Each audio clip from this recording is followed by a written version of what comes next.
नमस्कार दोस्तों, स्वागत है आपका आज के मुख्य समाचारों में। जी हां दोस्तों, आपको यहां पर देखने को मिलेंगी सुबह से लेकर शाम तक की तमाम बड़ी खबरें मुख्य समाचार ब्रेकिंग न्यूज अपडेट्स के रूप में। तो चलिए दोस्तों, जान लेते हैं आज की पहली खबर।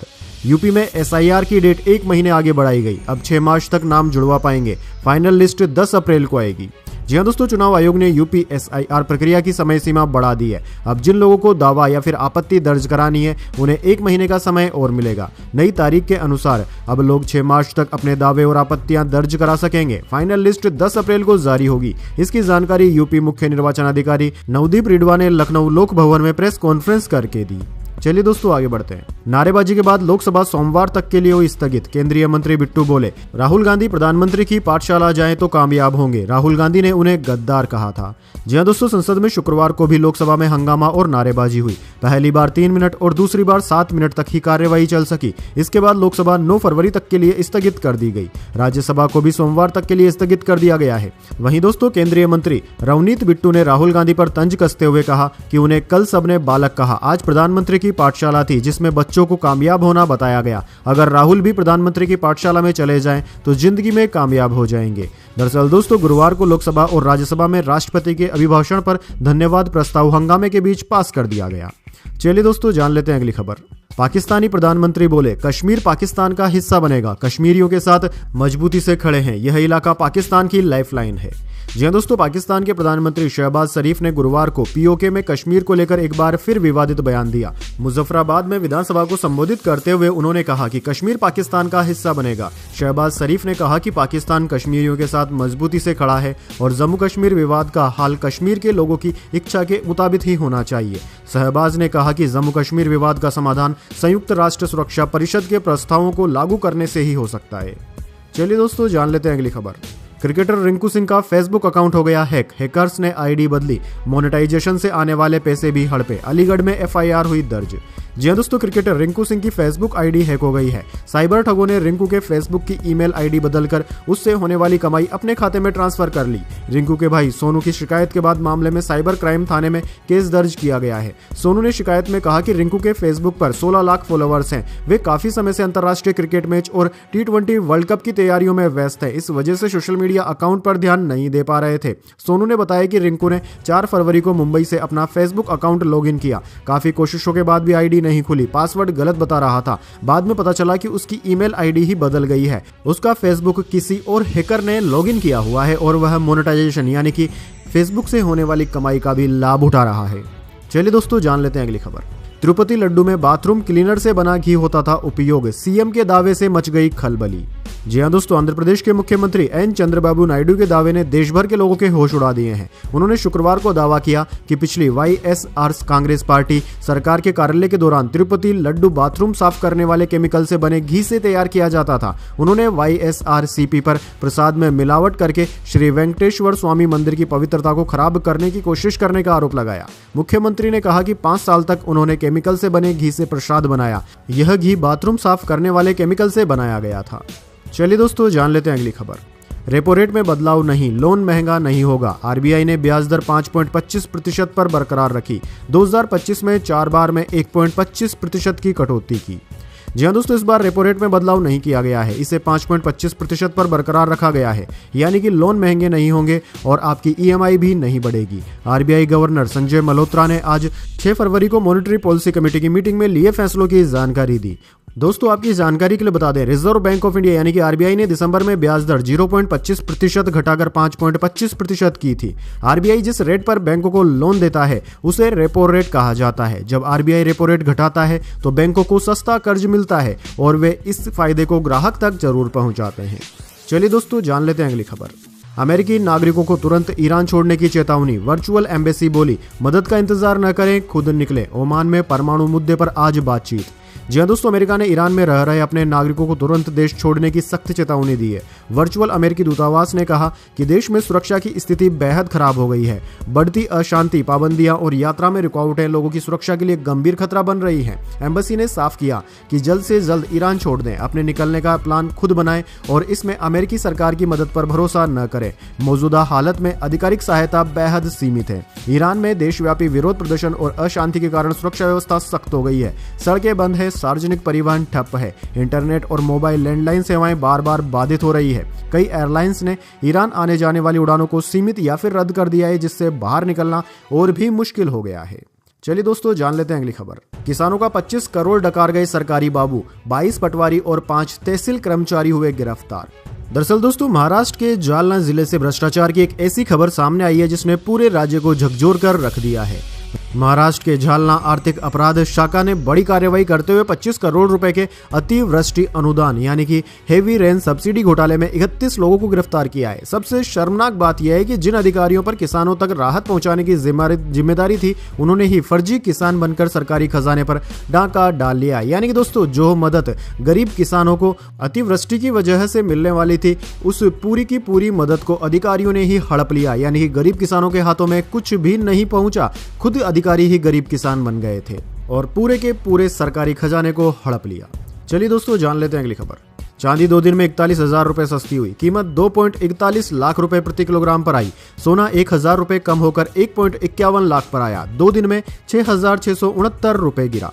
जी हाँ दोस्तों, सोने और चांदी के दाम में आज गिरावट देखने को मिली। Indian bullion and jewellers association के अनुसार सराफा बाजार में चांदी की कीमत आज 13,155 रुपए गिरकर 2,41,184 रुपए प्रति किलोग्राम पर आ गई है। इससे पहले इसकी कीमत 2,54,339 रुपए पर थी। 2 दिन में ये 41,278 रुपए सस्ती हुई है। वहीं दोस्तों, 10 ग्राम 24 कैरेट सोने का भाव आज 1,013 रुपए कम होकर 1,51,479 रुपए पर आ गया। इससे पहले ये 1,52,502 रुपए पर था। यानी कि दोस्तों, सोना 2 दिन में 6,669 रुपए सस्ता हो चुका है। कैरेट के हिसाब से बात करें सोने की कीमतों की, तो दोस्तों 14 कैरेट सोना 88,621 रुपए, 18 कैरेट सोना 1,13,617 रुपए, 22 कैरेट सोना 1,38,764 रुपए और 24 कैरेट सोना 1,51,479 रुपए प्रति 10 ग्राम के भाव पर बिक रहा है। चलिए दोस्तों, जान लेते हैं अगली खबर। परीक्षा पर चर्चा, प्रधानमंत्री मोदी ने बच्चों को असम के गमछे पहनाए। मोदी बोले, 1 साल में हर विदेशी चीज स्वदेशी से बदलें।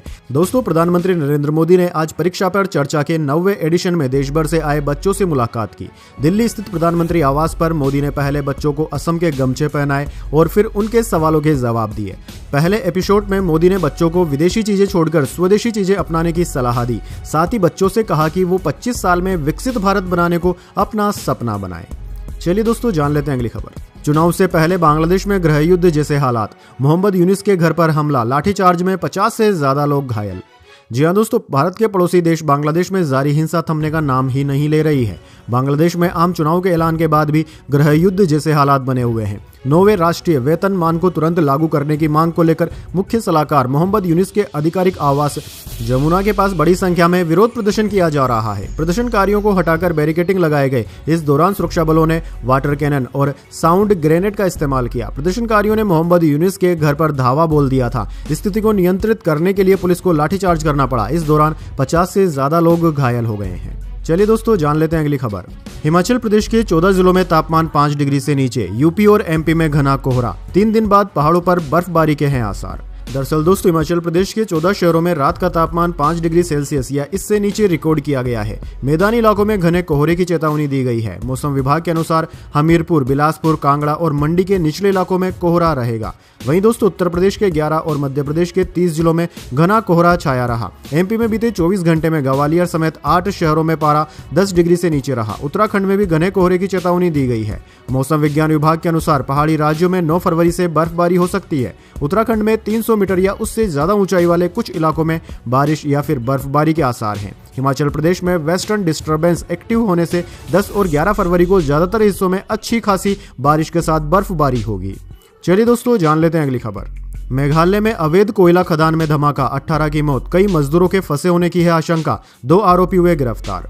जी हाँ दोस्तों, मेघालय के ईस्ट जेतिया हिल्स जिले में गुरुवार को अवैध कोयला खदान में धमाका हो गया। हादसे में कम से कम 18 मजदूरों की मौत हो गई, 8 मजदूर घायल हैं। कई मजदूरों के अब भी खदान में फंसे होने की आशंका है। यह जानकारी राज्य की पुलिस महानिदेशक ने दी है। धमाके के सिलसिले में पुलिस ने 2 लोगों को हिरासत में लिया है। एनडीआरएफ, एसडीआरएफ और सर्च एंड रेस्क्यू टीमें अभी भी मौके पर हैं। चलिए दोस्तों, आगे बढ़ते हैं। मणिपुर में नए डिप्टी सीएम के विरोध में हिंसा भड़की। प्रदर्शनकारियों ने सुरक्षा बलों को बैरक में धकेलने की कोशिश की, टायर जलाए, पत्थरबाजी की। जी हां दोस्तों, मणिपुर के चूराचांदपुर जिले में गुरुवार शाम हिंसा भड़क गई। नए उप मुख्यमंत्रियों चेम्बा किडवैन और लोसी दियो के शपथ ग्रहण के खिलाफ प्रदर्शन हिंसक हो गया। जिले के तुईबोंग मेन मार्केट इलाके में सैकड़ों युवा प्रदर्शनकारियों ने सुरक्षा बलों को वापस उनकी बैरक में धकेलने की कोशिश की। जब सुरक्षा बलों ने बात मानने से इनकार कर दिया तो पत्थरबाजी शुरू हो गई। कुछ लोगों ने सड़क के बीच में टायर जला दिए। आदिवासी संगठन ज्वाइंट फोरम ऑफ 7 ने कुकी बहुल चूराचांदपुर में शुक्रवार सुबह 6 से 12 घंटे का बंद बुलाया है। चलिए दोस्तों, जान लेते हैं अगली खबर। दिल्ली जल बोर्ड के खोदे गड्ढे में गिरा बाइक सवार, हुई मौत। परिवार को हत्या का शक, विभाग पर भी लापरवाही का आरोप लगाया। दरअसल दोस्तों, दिल्ली में निर्माणाधीन सड़क पर गड्ढे में गिरने से मोटरसाइकिल सवार की मौत हो गई है। ये गड्ढा दिल्ली जल बोर्ड ने खोदा था। पुलिस ने शुक्रवार को बताया कि पश्चिमी दिल्ली के जनकपुरी इलाके में गुरुवार रात यह हादसा हुआ। पीड़ित के परिवार ने दिल्ली जल बोर्ड पर लापरवाही का आरोप लगाया है। परिवार को शक है कि उनके बेटे की हत्या की गई है। पुलिस अधिकारी ने बताया कि शुरुआती जांच से पता चलता है कि गड्ढा डीजेबी की कंस्ट्रक्शन साइट पर खोदा गया था और उसे बैरिकेड भी किया गया था। वैसे दोस्तों, कमेंट करके बताइए कि इस तरह के गड्ढे किसकी लापरवाही के कारण छूट जाते हैं। कमेंट बॉक्स में अपनी राय जरूर दीजिए। चलिए दोस्तों, जान लेते हैं इसके बाद अगली बड़ी खबर, लेकिन उससे पहले मेरी आपसे एक छोटी सी रिक्वेस्ट है। अगर दोस्तों आपको अभी तक हमारी न्यूज पसंद आई तो इसे छोटा सा लाइक जरूर दे दीजिए। चलिए आगे बढ़ते हैं। सेंसेक्स 266 अंक चढ़कर 83,580 के स्तर पर बंद हुआ। निफ्टी में भी 50 अंकों की तेजी रही। एमएफसीजी सेक्टर सबसे ज्यादा 2% चढ़ा। जी हां दोस्तों, शेयर बाजार में आज तेजी देखने को मिली है। सेंसेक्स 266 अंक चढ़कर 83,580 के स्तर पर बंद हुआ। वहीं निफ्टी 50 अंक चढ़कर 25,693 के स्तर पर बंद हुआ। कारोबार के दौरान दिन के निचले स्तर से सेंसेक्स 655 अंक और निफ्टी 202 अंक की रिकवरी के साथ बंद हुआ। वहीं दोस्तों, बात करें निफ्टी 50 के टॉप गेनर और टॉप लूजर स्टॉक्स की, तो दोस्तों आज के मार्केट में निफ्टी 50 के टॉप गेनर्स में ट्रेड मैक्स हेल्थ और टाटा स्टील रहे, जबकि निफ्टी 50 के टॉप लूजर्स में हिंडाल्को, जोमेटो और भारती एयरटेल रहे। चलिए दोस्तों, जान लेते हैं अगली खबर। आपके साथ हुआ अगर डिजिटल फ्रॉड तो अब होगी भरपाई, 25,000 रुपए तक मिलेगा मुआवजा। आरबीआई का बड़ा ऐलान। जी हां दोस्तों, देश भर में डिजिटल लेन देन का दायरा तेजी से बढ़ रहा है और सरकार व नियामक संस्थाएं कैशलेस इकोनॉमी को बढ़ावा देने पर जोर दे रही है। ऐसे में साइबर फ्रॉड एक गंभीर चुनौती के रूप में उभर कर सामने आया है। अक्सर दोस्तों देखा गया है कि लोग ऑनलाइन धोखाधड़ी का शिकार हो जाते हैं और उन्हें न तो समय पर न्याय मिल पाता है और न ही नुकसान की भरपाई हो पाती है। इसी समस्या को ध्यान में रखते हुए अब आरबीआई ने इस दिशा में ठोस कदम बढ़ाया है। केंद्रीय बैंक की ओर से ऐसी रूपरेखा लाने की तैयारी है जिसके तहत डिजिटल फ्रॉड के शिकार ग्राहकों को मुआवजा मिल सकेगा। इससे न केवल पीड़ितों को आर्थिक राहत मिलेगी बल्कि डिजिटल भुगतान प्रणाली पर भरोसा भी मजबूत होगा। चलिए दोस्तों, जान लेते हैं इसके बाद अगली बड़ी खबर।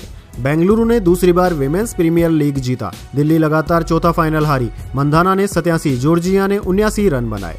जी हां दोस्तों, रॉयल चैलेंजर बेंगलुरु आरसीबी ने दूसरी बार विमेंस प्रीमियर लीग यानी कि WPL जीत लिया है। टीम ने गुरुवार को दिल्ली कैपिटल्स को 6 विकेट से हराया था। बेंगलुरु 2024 में पहली बार चैंपियन बनी थी, जबकि दिल्ली लगातार चौथा फाइनल मुकाबला हारी है। वडोदरा के कोटाम्बी स्टेडियम में बेंगलुरु ने 2 गेंद शेष रहते ही 204 रनों का टारगेट चेज कर लिया। यह WPL फाइनल का अब तक का सबसे बड़ा रन चेज है। चलिए दोस्तों, जान लेते हैं अगली खबर। हिंदू बौद्ध क्रिश्चियन काउंसिल हसीना के पालतू कुत्ते। यूनिस के एडवाइजर बोले सेकुलरिज्म हटेगा, शरिया नहीं आएगा, भारत हमें भूटान न समझे। जी हां दोस्तों, शेख हसीना के तख्ता पलट और भागकर भारत आने के बाद से ही बांग्लादेश और इंडिया के रिश्ते अच्छे नहीं है। एक तरफ बांग्लादेश में लगातार हिंदुओं पर हमले हो रहे हैं तो दूसरी तरफ जमात और BNP जैसी पार्टियां हसीना को वापस भेजने की मांग पर अड़ी हुई है। 12 फरवरी को बांग्लादेश में आम चुनाव है। इन चुनावों में भी सबसे बड़ा मुद्दा भारत के साथ दोस्ती या दुश्मनी ही नजर आ रहा है। फिलहाल बांग्लादेश की अंतरिम सरकार डॉक्टर यूनिस चला रहे हैं। ये सरकार हिंदुओं पर हो रहे हमलों को कम्युनल न मानकर निजी दुश्मनी के मामले बता रही है। वहीं दोस्तों, डॉक्टर यूनिस के चीफ एडवाइजर और प्रेस सेक्रेटरी शफीकुल आलम ने भारत से रिश्तों और शरिया कानून और हिंदुओं के कत्ल जैसे मुद्दों पर सीधी बातचीत की। इस दौरान उन्होंने कहा कि हिंदू, बौद्ध और क्रिश्चियन काउंसिल हसीना के पालतू कुत्ते हैं। साथ ही उन्होंने यह भी कहा कि बांग्लादेश में शरिया कानून नहीं लगेगा, लेकिन यह देश सेकुलरिज्म भी नहीं रहेगा। चलिए दोस्तों, जान लेते हैं अगली बड़ी खबर। एपस्टीन की नई फाइलों में दावा, लड़कियों को जबरन प्रेग्नेंट कराया, यौन संबंधों के दौरान महिलाओं का गला घोटा, शव फार्म हाउस में दफनाते थे। जी हाँ दोस्तों, जेफरी एप्स्टीन से जुड़े मामले में एक बार फिर गंभीर और चौंकाने वाले आरोप सामने आए हैं। अमेरिका के जस्टिस डिपार्टमेंट ने हाल ही में नई फाइलें जारी की है जिसमें नाबालिग लड़कियों और महिलाओं से दरिंदगी का खुलासा हुआ है। एक फाइल के अनुसार 2 विदेशी महिलाओं की मौत यौन संबंधों के दौरान गला घोटे जाने से हुई थी। बाद में एप्स्टीन के एक कर्मचारी ने उन्हें न्यू मैक्सिको स्थित फार्म हाउस जोरो रेंज में दफना दिया। इसमें एप्स्टीन की करीबी सहयोगी गिस्लेन मैक्सवेल भी शामिल थी। एक अन्य फाइल के अनुसार एक नाबालिग लड़की ने खुद को ह्यूमन इनक्यूबेटर यानी कि अंडे सहेजने वाली मानव मशीन की तरह इस्तेमाल करने का दावा किया। ईमेल के अनुसार जोरो रेंच में लड़कियों को लंबे समय तक बंद रखा गया और उनसे जबरन गर्भ धारण कराया गया।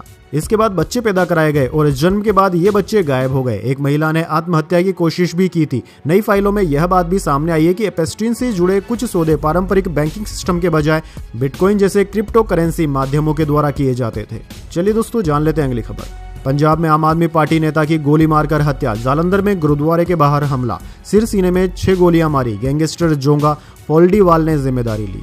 जी हाँ दोस्तों, पंजाब के जालंधर में सत्ताधारी आम आदमी पार्टी के नेता लक्की ओबेराई की 6 फरवरी की सुबह गोली मारकर हत्या कर दी गई। वे 53 साल के थे। स्कूटी पर आए हमलावरों ने उन्हें 6 गोलियां मारी, 5 सीने में और 1 गोली सिर में लगी। लक्की ओबेराई मॉडल टाउन इलाके में गुरुद्वारे में माथा टेकने आए थे। जैसे ही वे गुरुद्वारे से निकलकर अपनी थार गाड़ी में बैठने लगे तो बदमाशों ने उन पर ताबड़तोड़ फायरिंग कर दी। गोलियां चलाते हुए का सीसीटीवी वीडियो भी सामने आया है। चलिए दोस्तों, जान लेते हैं अगली खबर। फिल्म घूसखोर पंडित का टीजर हटाया गया। मनोज वाजपेयी बोले, लोगों की भावनाओं का सम्मान करता हूं। नीरज पांडे ने मूवी को बताया काल्पनिक। जी हाँ दोस्तों, फिल्म घूसखोर पंडित रिलीज से पहले ही विवादों में घिर गई है। फिल्म के टाइटल को लेकर ब्राह्मण समाज ने आपत्ति जताई है। वहीं बढ़ते विरोध के बीच शुक्रवार को फिल्म के प्रोड्यूसर नीरज पांडे ने आधिकारिक बयान जारी कर फिल्म को पूरी तरह काल्पनिक बताया है। साथ ही फिल्म का टीजर और उससे जुड़ा सभी प्रमोशनल कंटेंट नेटफ्लिक्स इंडिया के सोशल मीडिया अकाउंट्स और यूट्यूब से हटा लिया गया है। दरअसल दोस्तों, फिल्म को लेकर नीरज पांडे ने अपने इंस्टाग्राम स्टोरी पर लिखा कि हमारी फिल्म एक काल्पनिक पुलिस ड्रामा है और इसमें पंडित शब्द का इस्तेमाल सिर्फ एक काल्पनिक किरदार के लिए आम बोलचाल के नाम के तौर पर किया गया है। इस कहानी का फोकस एक व्यक्ति के काम और उसके फैसलों पर है। इसका किसी भी जाति, धर्म या समुदाय से कोई संबंध नहीं है और न ही यह किसी का प्रतिनिधित्व करती है। चलिए दोस्तों, जान लेते हैं अगली खबर। हिट एंड रन मामले में मलयालम एक्टर गिरफ्तार। मणियन पिल्ला राजू की कार से बाइक की टक्कर में 2 युवक उछलकर गिरे। घटना सीसीटीवी में कैद हुई। जी हाँ दोस्तों, केरल के तिरुवनंतपुरम में गुरुवार को हुए एक सड़क हादसे के मामले में मलयालम एक्टर और प्रोड्यूसर मणियन पिल्ला राजू को पुलिस ने गिरफ्तार किया है। यह हादसा उनकी कार और एक बाइक के बीच हुआ था। हालांकि मामला दर्ज होने के बाद उन्हें जमानत पर रिहा कर दिया गया। घटना की सीसीटीवी फुटेज में दिखा कि गुरुवार रात राजू की कार सड़क की ओर जा रही थी, तभी सामने से आ रही बाइक उससे टकरा गई। वीडियो में बाइक सवार 2 युवक हवा में उछलकर सड़क पर गिरते नजर आए। चलिए दोस्तों, जान लेते हैं अगली बड़ी खबर। वैभव सूर्यवंशी का अंडर 19 वर्ल्ड कप फाइनल में हाईएस्ट स्कोर। एक पारी में सबसे ज्यादा छक्के लगाए। 55 बॉल पर सेकंड फास्टेस्ट सेंचुरी भी लगाई। जी हाँ दोस्तों, 14 साल के वैभव सूर्यवंशी ने अंडर 19 वर्ल्ड कप फाइनल में रिकॉर्ड की झड़ी लगा दी है। जिम्बाब्वे के हरारे क्रिकेट ग्राउंड में इंग्लैंड के खिलाफ खिताबी मुकाबले में भारतीय ओपनर ने 80 गेंदों पर 175 रनों की ताबड़तोड़ धमाकेदार पारी खेली। वैभव ने 80 गेंदों की पारी में 15 चौके के साथ ही 15 छक्के जड़ दिए। उनकी बल्लेबाजी की बदौलत भारत ने 50 ओवर में 411 रन बनाए। एक समय पर भारत का स्कोर मात्र 25 ओवर में 250 रन था। दोस्तों, वैभव सूर्यवंशी की इस शानदार पारी के बदौलत भारत ने अंडर 19 वर्ल्ड कप को जीत लिया है। तो दोस्तों, यह थी आज की तमाम बड़ी खबरें। इसके बाद दोस्तों बारी आती है आज के माइंड क्यूज क्वेश्चन की। जी हाँ दोस्तों, एक आसान से सवाल का जवाब देकर आप जीत सकते हैं एक सरप्राइज गिफ्ट हमारे यूट्यूब चैनल की ओर से। तो दोस्तों, आज का सवाल आपकी स्क्रीन पर आ चुका है। भारत के किस राज्य में व्हाइट टाइगर पाए जाते हैं? जी हाँ दोस्तों, अगर आप जानते हैं उस राज्य का नाम जहां पर की व्हाइट टाइगर यानी कि सफेद बाघ पाए जाते हैं तो जल्दी से उस राज्य का नाम कमेंट्स में लिख दीजिए। अगर दोस्तों आपका जवाब होता है एकदम सही और आप चुन जाते हैं लकी विजेता के रूप में, तो आपको मिल सकता है एक सरप्राइज गिफ्ट हमारे यूट्यूब चैनल की ओर से। तो दोस्तों, जल्दी से अपना उत्तर कमेंट बॉक्स में लिख दीजिए, वीडियो को लाइक कर लीजिए और चैनल को सब्सक्राइब करके बेल आइकन जरूर से दबा लें। धन्यवाद। वंदे मातरम। जय हिंद, जय भारत।